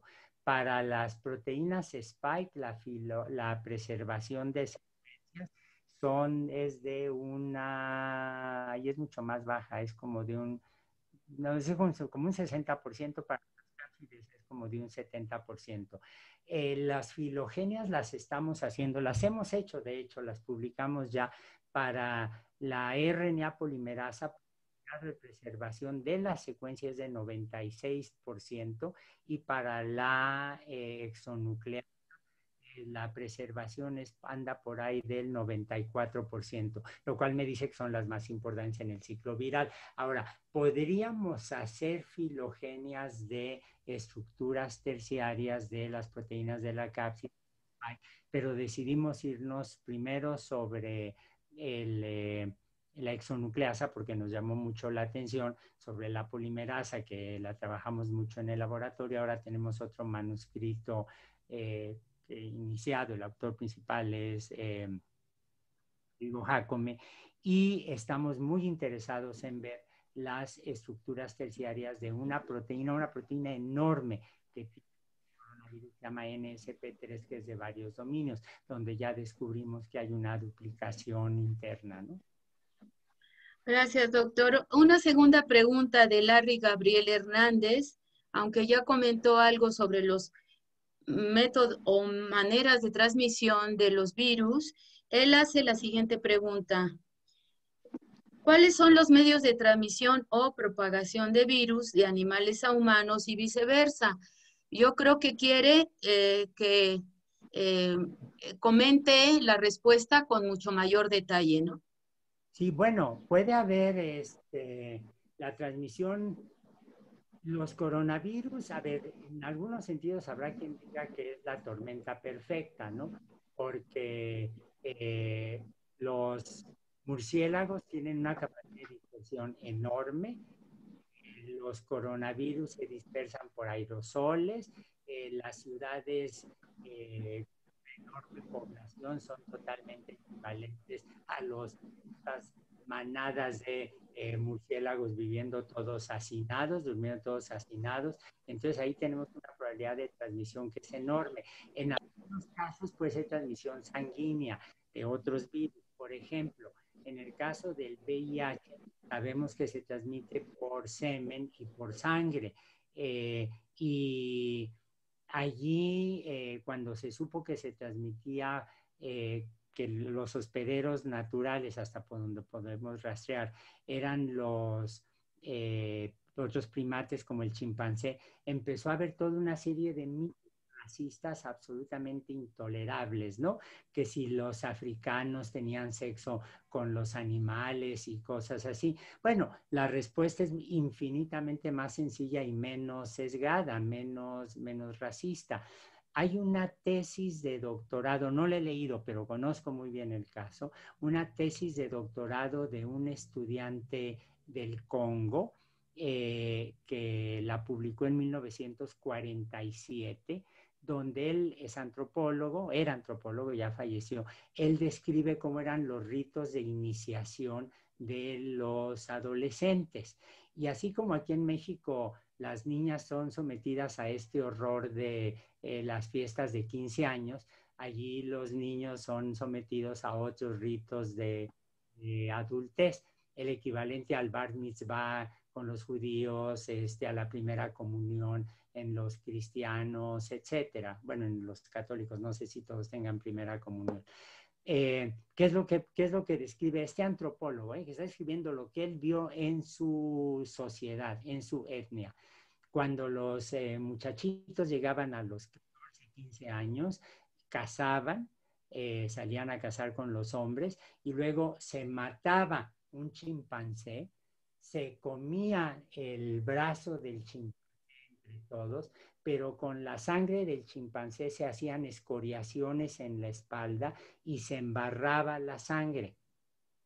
No puedo imaginar un método más adecuado para que un virus brinque de un primate a otro primate. O más recientemente, hace unos meses, no sé si en las noticias, en un centro comercial muy elegante que está en Polanco, una señora muy guapa fue retratada llevando con una correa un tigre pequeñito, pues si no se lo hubiera comido, pero llevaba un tigre. Afortunadamente la retrataron, la denunciaron y entraron en acción la Semarnat o alguna cosa, una oficina equivalente, la multaron, le quitaron el tigre. ¿Por qué? Porque esa señora no solamente llevaba en la correa a un tigre hermosísimo, un animal muy bello, que no tiene por qué ser mascota de nadie, sino que además llevaba en el tigre a los parásitos del tigre, incluyendo sus virus, sus protistas, sus piojos, etcétera. Es decir, ese contacto con los animales silvestres, incluyendo el tráfico ilegal, pues nos pone en contacto con las secreciones de los otros hospederos y el brinco hacia nosotros está garantizado, ¿no? Muy bien. Hay una aclaración de David Vázquez Ruiz en relación con el hecho que mencionó acerca de el animal que visitó el Templo Mayor. Él dice que fue un cacomistle, Casariscus astutus, y no fue un tlacuache. Muchísimas gracias. Para aclarar eso. Y una última pregunta, que yo creo que es del interés general. ¿Qué vacuna cree usted contra el coronavirus sea mejor o más eficiente? La que ofrezcan. La vacuna que les ofrezcan, póngansela de inmediato. A mí, como el RNA me cae muy bien, me dio mucho gusto que me pusieran la Pfizer, porque es una vacuna muy eficiente, muy flexible y tiene una ventaja que también tiene la Moderna, que no se está ofreciendo en México. Y déjenme explicarles, si me alcanzan a ver todos, ¿no? Sí, claro.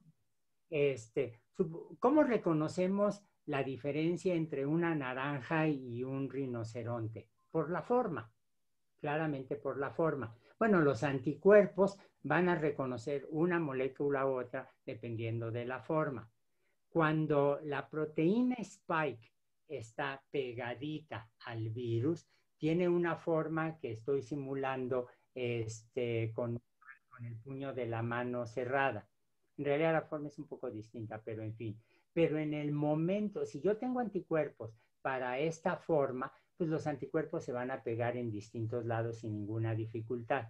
Pero cuando la proteína spike entra en contacto con el receptor, la proteína cambia. No se olviden que en bioquímica, en biología molecular, decimos que las moléculas respiran, se están moviendo todo el tiempo. Es un problema de movimiento browniano, de la temperatura, de la interacción con otras moléculas, con cationes, etcétera. Bueno, ¿qué es lo que pasa? Que cuando la proteína spike entra en contacto con el receptor, cambia de forma. Y entonces los anticuerpos que se tienen no la reconocen con la misma eficiencia que cuando estaba solita. ¿Qué es lo que pasa? Que hace como 6 años un biólogo estructural estadounidense, Jason McClellan, se dio cuenta de este fenómeno y encontró la manera de rigidizar las moléculas. Y al rigidizar las moléculas, podemos tener anticuerpos para la forma que tiene la proteína spike cuando interacciona con el receptor, y esto los hace muy eficientes. La proteína de Pfizer y la Patria, esta que anunció el presidente con tanto bombo y platillo, es una proteína, es una vacuna que está usando este método de rigidización de la proteína spike y por lo tanto va a ser más eficiente. Esto es muy importante. Ahora, para que no, por ejemplo, se supo hace un par de días, de hecho, se vieron los números de la cantidad de personas que han caído infectadas en Chile, que tiene una de las mejores políticas de vacunación. Y como allí han sido vacunadas con con la vacuna china, la gente dijo, ah, bueno, es que la vacuna china no sirve. Sí sirve, es menos eficiente, pero si tenemos a mucha gente vacunada, va a ser muy eficiente. Les pongo un ejemplo. La vacuna para la influenza, la que nos ponemos cada año, tiene una eficiencia como de un 60%. Y el número de casos de influenza que tenemos es muy bajo. ¿Por qué? Porque hay muchos vacunados y entonces tenemos protección de rebaño. Estamos protegidos ahí con inmunidad de rebaño. Puede ocurrir, como me ocurrió a mí hace 2 años, que estando vacunado contra la influenza, estaba en Houston en un congreso y el último día del congreso me dio influenza. ¿Por qué? Porque apareció la mutante, vine a México, mis médicos, mis amigos, sí, me dio influenza y ya no fue necesario que tomara yo un antiviral. Una de las grandes urgencias que tenemos ahora en la lucha contra la pandemia es tener antivirales. Sabemos que el Remdesivir funciona. Seguramente es lo que le dieron al presidente de la República cuando le dio COVID-19. Funciona si se aplica en los primeros días, pero en ese momento tenemos muchas vacunas y lo que queremos tener son muchos antivirales, tipos de antivirales eficientes, baratos, para que cuando hay las vacunas poco eficientes dejen que alguna persona se escape a su protección y se infecten, bueno, pues para eso tener los antivirales baratos listos, ¿no? Doctor, 3 preguntas más porque surgieron ya casi en este momento y es importante que la responda. ¿Puede existir una pandemia más fuerte que esta? También, ¿qué animal es más probable que nos infecte? Esa es una. De una vez las voy a leer las 3. ¿Es viable pensar que los virus evolucionaron a partir de no causar daños a sus hospederos? Es decir, que los virus más evolucionados no causan daños significativos a sus hospederos, ya que el propósito es poder seguir con sus ciclos. Esa es la segunda. Y la tercera y última es, yo creo que nada más. Bueno. Nada más. Muchas gracias, Chela. Muchas gracias, doctora Gómez. Vámonos por ahí. A ver, primero, como estamos entre colegas, una crítica al lenguaje finalista. Los virus no evolucionan para ser. Hay virus que efectivamente son seleccionados, que en donde la selección hace menos dañinos y se sigue ahí lo que yo llamo la estrategia del banquero. A ver, ¿cómo funcionan los bancos? Yo voy, pido un préstamo y si me piden que lo pague en serio, ya me arruiné. O sea, cubro la deuda, pero ya me arruiné. No tengo con qué seguir. La otra posibilidad es que los bancos estén cobrando a lo largo de 20 años y se cobran muchísimo más de lo que me prestaron, pero no me mataron. Les convine yo más como una persona que siguió endeudada durante mucho tiempo. En principio, los buenos virus, y estoy usando el lenguaje con toda la ironía posible, no van a estar matando a su hospedero tan rápidamente porque puede ocurrir lo que con el ébola o con el MERS, que básicamente se autocontienen. Esta es la pandemia, la epidemia. Esta autocontención era más fácil en el pasado que ahora, porque no se olviden que antes viajaban en carabela o en caravanas y ahora viajan en un Boeing 727. Entonces, evidentemente ahora la capacidad de dispersión es mucho mayor. Entonces, hay virus y tenemos el caso de los virus que que infectaron a propósito a los conejos que habían introducido a Australia. Hay virus que introdujeron conejos en el siglo XIX. El resultado es, como no hay depredadores naturales, los conejos se convierten en una plaga. Entonces dijeron, vamos a acabar con esos conejos. Introdujeron la mixomatosis, que es una enfermedad viral que mata a los conejos. Entonces se murieron muchos conejos. ¿Cuál fue el problema? Que aparecieron conejos resistentes a los virus y ahora tenemos 6 grupos distintos de conejos, unos que les cae el virus y ¡pum!, se mueren de inmediato, y otros que aguantan todo lo que dure un conejo, no sé qué tanto dure, infectados sin ningún problema, y todas las variaciones intermedias. Entonces, eso lo que me está diciendo es que no siempre los virus evolucionan para las poblaciones virales de tal manera que incrementen o abatan su daño. En el caso de los coronavirus, y déjenme hacer una predicción, cosa que en biología, como ustedes saben, es muy peligroso, pero déjenme hacer una predicción.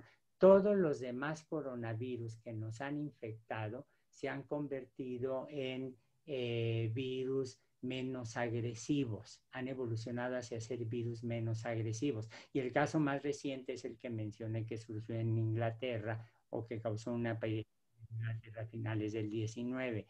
Dada la dispersión enorme que tenemos del SARS-CoV-2, es probable que se convierta en un virus endémico, es decir, nunca logremos acabar con él. Y dado que no es un virus tan agresivo como, por ejemplo, el SARS-CoV-1, es perfectamente posible que sea un virus que atenúe su agresividad. El gran problema es que con tantas personas infectadas tenemos la posibilidad de que sigan apareciendo mutantes que puedan ser más eficientes transmitiéndose, como lo estamos viendo ahora, ¿no? Muy bien, doctor.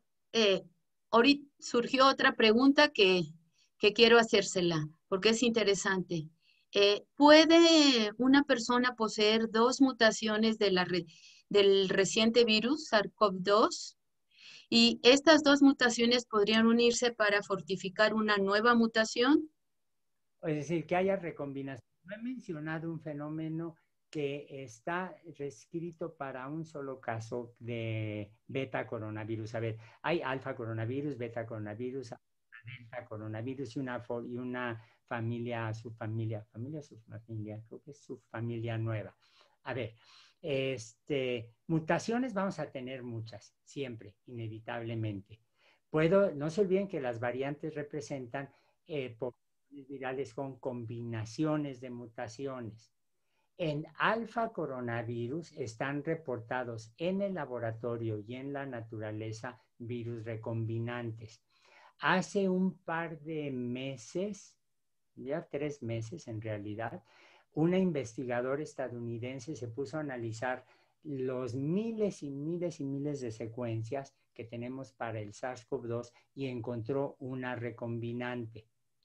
Ahora, en el laboratorio creemos que tenemos identificada una zona de recombinaciones en lo que estamos trabajando ahora precisamente, en una de las cosas que estamos trabajando. Creemos que estamos identificando una zona de recombinación en beta coronavirus, como el SARS-CoV-2. Si eso es el caso, habría que estar muy atentos con vigilancia epidemiológica. ¿Por qué? Porque yo puedo tener recombinantes o muchas mutaciones, muchas variantes, pero lo que me va a probar su riesgo no es la descripción de las mutaciones, sino los resultados epidemiológicos. Es decir, ahora trabajamos, la buena manera de trabajar es tener genómica comparada con datos epidemiológicos. Lo que seguramente muchos de ustedes han hecho, filogenómica, para estar viendo cómo se dispersa una población, estar viendo aquí cómo se dispersa unas variantes que sean más o menos agresivas. Muy bien. Pues, doctor, le agradecemos enormemente su participación, una charla muy interesante y pues a todos los que asistieron en esta primera sesión también les agradecemos su asistencia. Muchas gracias, doctor Lascano, por su participación. A sus órdenes, doctora Gómez. Es un Gracias. Voy a pasar el micrófono al maestro Noé Pacheco para que les dé algunos anuncios y conteste algunas preguntas que han hecho en el chat de orden general. Muchas gracias a todos. Gracias, doctor. Perdón, ¿puedo hacer una última respuesta? Adelante, doctor Lascano. Claro que sí, claro que sí. Hay una pregunta buenísima de Diana Vega. Dice, ¿cómo pueden los coronavirus diversificarse y usar maquinaria celular de los murciélagos sin ser virulentos en ellos? A ver, esta es una pregunta buenísima, buenísima, buenísima. Miren, déjenme explicarles por qué. Debe haber coronavirus que estén matando muchos murciélagos. Debe haber variantes, debe haber subfamilias, pero no lo sabemos.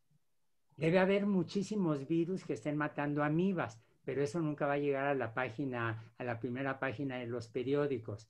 ¿Quién sabe cuántos murciélagos puedan estar estar falleciendo víctimas de infecciones de coronavirus? Pero se cae el coronavirus, se cae el murciélago en la selva, en una cueva, y pues se lo comen los ratones o se lo comen las arañas, pues yo no sé qué se come, a mí no me gusta ir a cuevas.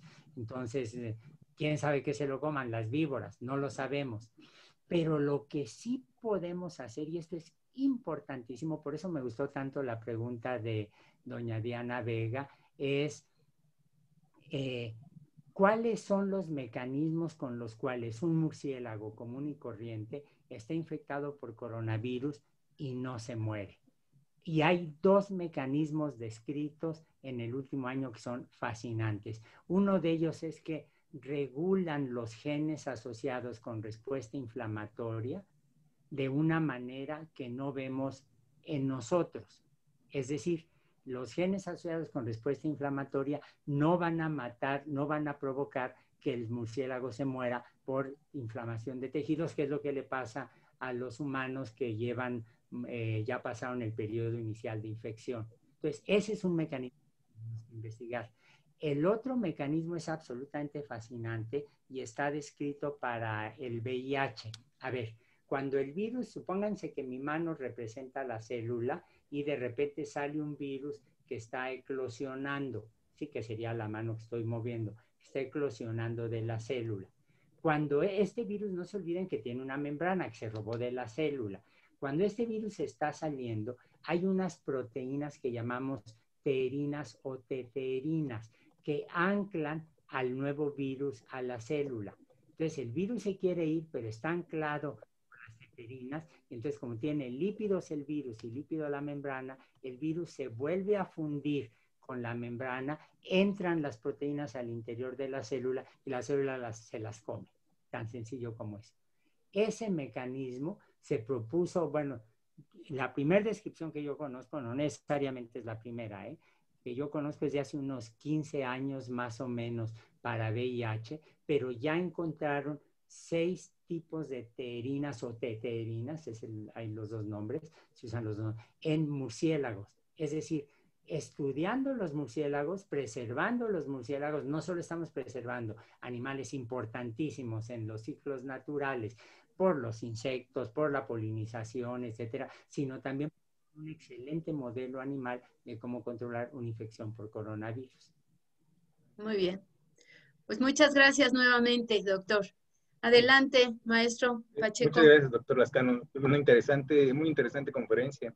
Sí, no solamente les comparto la imagen de la siguiente conferencia, que nos acompaña el doctor Dirso, y nada más para comentar en esta cuestión, mencionaban, algunas preguntas decían lo de la lista la está compartiendo la maestra Margarita Garza, ahí es donde pueden pasar una lista de la liga, y también mencionaban qué tanto, cada cuándo se va a realizar las conferencias. Está en la página de Facebook el cartel general para que lo puedan ver, y en realidad ahora las conferencias son cada 15 días. Entonces, ahora nos vemos hasta el martes 4 de mayo. Y bueno, y eso sería todo, nada más. Pues ahora se conectaron desde Yucatán y bueno, de varias partes de la Ciudad de México, del país. Y bueno, ahora sí no pude ver de qué otros países también se contactaron. Pero bueno, les agradecemos mucho su asistencia. Al doctor Lascano nuevamente por una conferencia tan interesante que nos ayuda bastante. Y los esperamos para la siguiente conferencia del 4 de mayo. Doctora Graciela, no sé si quiere decir algo. Muchas gracias a todos. Muchas gracias. Gracias, doctor Lascano. Gracias. a ustedes, cuídense. Nos vemos en la próxima. Hasta luego. Gracias, Katy. Gracias. Gracias, Toño.